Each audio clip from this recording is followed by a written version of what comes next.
സാധാരണ ചെയ്യൽ നിന്ന് തികച്ചും വ്യത്യസ്തമായ ഒരു വീഡിയോ ആണ് ഞാൻ ചെയ്യുന്നത്.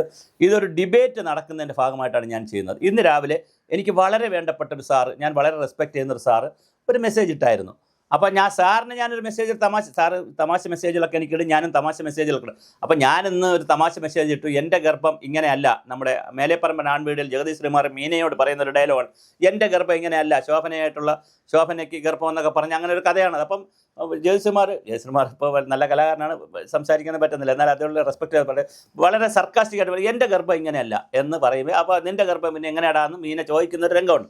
അതുപോലെ ഞാൻ ഇന്ന് ആ സാറിനിട്ടു, എൻ്റെ ഗർഭം ഇങ്ങനെ അല്ല എന്ന്. ഞാൻ ഉദ്ദേശിച്ചത് രാഹുൽ മാങ്കൂട്ടത്തിനെ ഒന്ന് ട്രോൾ ചെയ്തതാണ്. പക്ഷേ സാർ അപ്പോൾ തിരിച്ചിട്ടു അങ്ങനെ കുറച്ച് കാര്യങ്ങളൊക്കെ. അപ്പം ഞങ്ങൾ തമ്മിലൊരു കോൺവെർസേഷൻ നടന്നു. അപ്പോൾ കോൺവെർസേഷൻ്റെ തിയറി ഇത്രയേ ഉള്ളൂ. സാർ പറയുന്നത് നിയമപരമായിട്ട് അദ്ദേഹം തെറ്റുകാരനാണെന്നൊന്നും പറഞ്ഞില്ലല്ലോ, ഇനി കോടതി ഉണ്ടല്ലോ, നിയമം ഉണ്ടല്ലോ എന്നൊക്കെ. അപ്പോൾ എൻ്റെ വാദം, ഒരു സ്വകാര്യ വ്യക്തിയും ഒരു പൊതു വ്യക്തിയുമുണ്ട്, അതാണ് എൻ്റെ വാദം. ഇത് നമുക്ക് ചർച്ചയ്ക്ക് വെക്കുന്ന ഒരു സബ്ജക്റ്റാണ് കേട്ടോ, അല്ല സാറുമായിട്ടുള്ള ഡിബേറ്റ് കോൺവെർസേഷൻ ഇവിടെ പറയുന്നതല്ല. അപ്പോൾ ഇതാണ് എൻ്റെ വിഷയം വളരെ സിമ്പിളാണ്. ഒരു സിദ്ധാന്തമുണ്ട്, ഒരു പ്രയോഗമുണ്ട്. രാഷ്ട്രീയത്തിലായാലും പൊതുരംഗത്ത് നിന്ന്, അത് ലൈബ്രറി ആയാലും റെസിഡൻസ് അസോസിയേഷനായാലും, പബ്ലിക്കിൻ്റെ പൈസ എടുത്ത് പ്രവർത്തിക്കുന്നവർ, പബ്ലിക് സർവൻസ്, അതുകൊണ്ടാണല്ലോ കോഡ് ഓഫ് കോണ്ടാക്റ്റ് ഒക്കെ വെച്ചിരിക്കുന്നത് നമ്മുടെ ഈ സർവീസിൽ, സർക്കാർ സർവീസിൽ.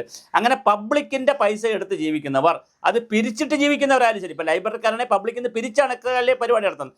പബ്ലിക് മറ്റൊരാളിൻ്റെ പണം, സ്വന്തം അധ്വാനത്തിൽ നിന്നല്ലാതെ മറ്റൊരാളിൻ്റെ പണം കൊണ്ടോ മറ്റൊരാളുടെ അധികാരം കൊണ്ടോ മറ്റൊരാളുടെ പദവി കൊണ്ടോ ജീവിക്കുന്നവരാണ് ഈ പൊതു എന്ന ഞാൻ വിവാദത്തിൽ പറയുന്നത്. അങ്ങനെ വരുന്നവർക്ക് കൃത്യമായി രണ്ട് നിയമമുണ്ട് ഈ രാജ്യത്ത്, ഒരു നിയമമല്ല. ഒന്നെന്ന് പറയും, സ്വകാര്യ വ്യക്തികൾക്കുൾപ്പെടെ എല്ലാവർക്കും ഒരു നിയമമുള്ളൂ. ഇപ്പോൾ ഇന്ത്യൻ ഭരണഘടന, IPC, ഭാരതീയ ന്യായ സംഹിത, ഇങ്ങനെ ഒരു സ്ട്രീമുണ്ട്. CRPC, ക്രിമിനൽ പ്രൊസീജിയർ കോഡ്, എല്ലാം ഉണ്ട്, സിവിൽ പ്രൊസീജിയർ കോഡ്, അത് എല്ലാവർക്കും ബാധകമാണ്. പക്ഷേ പൊതുപ്രവർത്തകർക്ക്, പ്രത്യേകിച്ച് രാഷ്ട്രീയ പ്രവർത്തകർ, സാംസ്കാരിക പ്രവർത്തകർ, സാമൂഹ്യ പ്രവർത്തകർ, പിന്നെ ആക്ടിവിസ്റ്റുകൾ, ഇവർക്ക് പൊതു ആയിട്ട് നിൽക്കുന്ന ആളുകൾക്ക് രണ്ടാമതൊരു നിയമം കൂടിയുണ്ട്. ആ നിയമത്തിൻ്റെ പേരാണ് സോഷ്യൽ കോഡ്. സോഷ്യൽ കോഡ് എന്ന് പറഞ്ഞാൽ എന്താ? എഴുതപ്പെടാത്ത നിയമമാണത്. ആ എഴുതപ്പെടാത്ത നിയമം എന്ന് പറയുന്നത് ഒരു ആദർശാധിഷ്ഠിത നിയമമാണ്. പബ്ലിക് മണി കക്കാൻ പാടില്ല, അഴിമതി നടത്താൻ പാടില്ല, ഇതൊക്കെ ഭരണഘടന വഴി ഈ മന്ത്രിമാരൊക്കെ പറയാൻ കേട്ടിട്ടില്ലേ?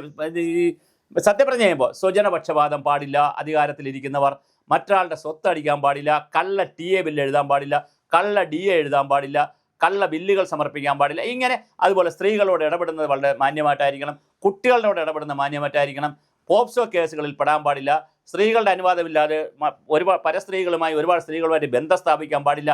ഇവിടെ ഒരു മന്ത്രി, PT ചാക്കോ എന്ന് പറയുന്ന ഒരു മന്ത്രി, തിരുവനന്തപുരത്ത് നിന്ന് കാസർഗോഡ് പിന്നെ അങ്ങോട്ട് വടക്കോട്ട് പോയ കൂട്ടത്തിൽ ഒരു സ്ത്രീ കാറിൽ ഉണ്ടായിരുന്നു. ഇപ്പോഴാണെങ്കിൽ എത്ര സ്ത്രീകൾ കാറിലും ഡിക്കിയിലും ടയറിൻ്റെ അടിയിലും ഒക്കെ സ്ത്രീകൾ വെച്ചുകൊണ്ട് പോയാലും ഇവിടെ ഇരുന്ന് പോയാലും ഇവിടെ ആരും ശല്യം ചെയ്യത്തില്ല. അപ്പോൾ ഒരു സ്ത്രീ കാറിൽ കൂടെ ഉണ്ടായിരുന്നു, മന്ത്രിയോടൊപ്പം ഉണ്ടായിരുന്നു. ഒറ്റ കാര്യത്തിൽ ആ കാർ ആക്സിഡൻറ്റ് പറ്റി.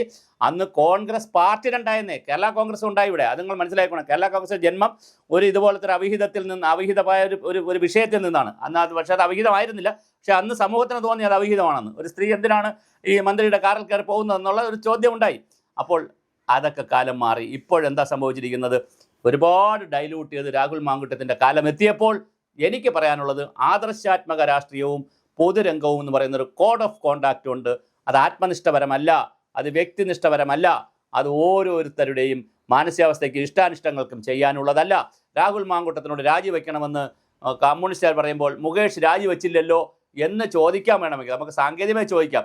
അപ്പോൾ ഉടൻ തന്നെ ഇപ്പുറത്തുള്ള വേറൊരാൾ രാജിവെച്ചില്ലെന്നോ എന്ന് BJPക്കാർക്ക് അങ്ങനെ അങ്ങോട്ടും ഇങ്ങോട്ടും കോംപ്രമൈസ് സെറ്റാക്കരുത്. അങ്ങനെ പറയാം, നമ്മൾ കളിക്കുമ്പോൾ ഞാൻ നിന്നെ തല്ലി നീ എന്നെ തല്ലി, അപ്പോൾ സെറ്റായി. വീണ്ടും അങ്ങനത്തെ സെറ്റ് പരിപാടിയില്ല.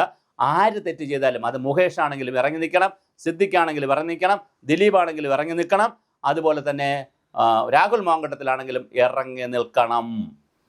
ഇറക്കി വിട്ടാൽ പോരാ, ഇറങ്ങി നിൽക്കണം. വളരെ പ്രധാനപ്പെട്ട കാര്യമാണ്.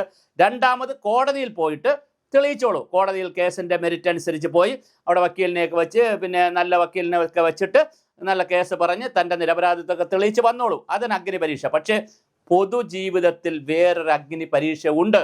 അത് വളരെ പ്രധാനമാണ്. അപ്പോഴെന്ത് ചെയ്യണം? ഒരാക്ഷേപം വന്നാൽ, ഇവിടെ റെയിൽവേക്ക് ട്രെയിൻ പാളം തെറ്റിയപ്പോൾ മന്ത്രിമാർ രാജിവെച്ച രാജ്യമാണിത്. ഒരു അപകടമുണ്ടാകുമ്പോൾ മന്ത്രിമാർ ഉത്തരവാദിത്തം ഏറ്റെടുക്കുന്ന രാജ്യമായിരുന്നു ഇത്. അങ്ങനെയുള്ള വളരെ വലിയ പൊതുരംഗം, ചെറിയൊരു അഴിമതി വന്നതുപോലെ ആരോപണം വന്നപ്പോൾ മന്ത്രിസഭ തന്നെ രാജിവെച്ചിട്ടുണ്ട്, മന്ത്രിമാർ രാജിവെച്ചിട്ടുണ്ട്. അതുകൊണ്ട് പൊതുരംഗത്ത് നിൽക്കുമ്പോൾ അവർ മദ്യപാനത്തിൻ്റെ കാര്യത്തിൽ, സ്ത്രീകളുടെ കാര്യത്തിൽ, പണത്തിൻ്റെ കാര്യത്തിൽ, അഴിമതിയുടെ കാര്യത്തിൽ, സ്വജനപക്ഷത്തിൻ്റെ കാര്യത്തിലൊക്കെ കൃത്യമായൊരു സോഷ്യൽ കോഡ് ഓഫ് കോണ്ടാക്റ്റ് കൊണ്ടുപോയേ പറ്റൂ. ഒരു ക്യാരക്ടർ, ഒരു ആറ്റിറ്റ്യൂഡ് കൊണ്ടുപോയേ പറ്റൂ. അത് അത്യാവശ്യമാണ്.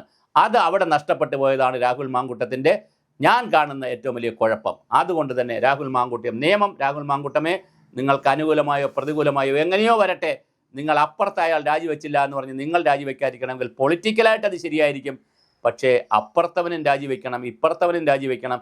ആരായാലും തെറ്റ് ചെയ്താൽ രാജിവെക്കുകയും പൊതുമാപ്പ് പറയുകയും വേണം. നിയമം നിയമത്തിൻ്റെ വഴിക്ക് പോട്ടെ. ഇനി തെറ്റ് ചെയ്തിട്ടില്ലെങ്കിൽ എന്തിന് മാപ്പ് പറയണമെന്ന് ചോദിച്ചാൽ, അത് തെറ്റ് ചെയ്തിട്ടില്ലെങ്കിലും ഒരാളിന് തെറ്റായി ഫീൽ ചെയ്തു.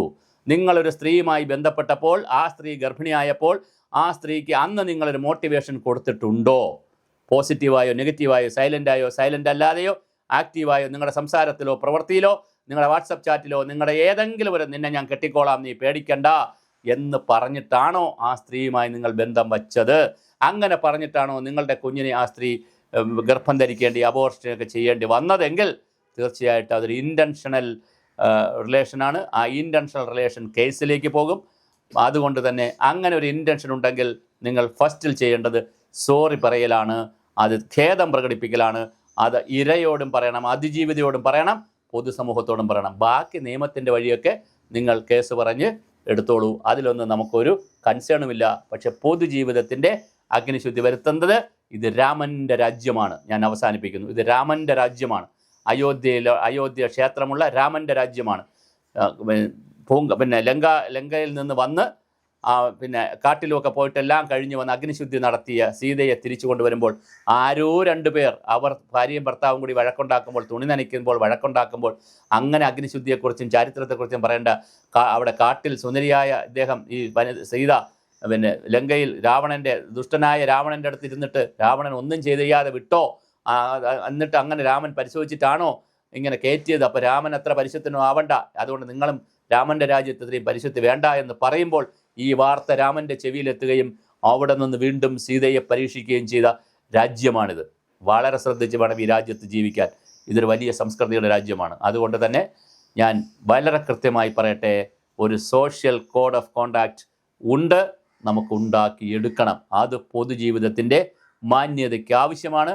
അത് സിദ്ധാന്തപരമായി മാത്രം കൊണ്ടുപോകേണ്ടതല്ല, പ്രയോഗിക്കേണ്ടത് തന്നെയാണ്.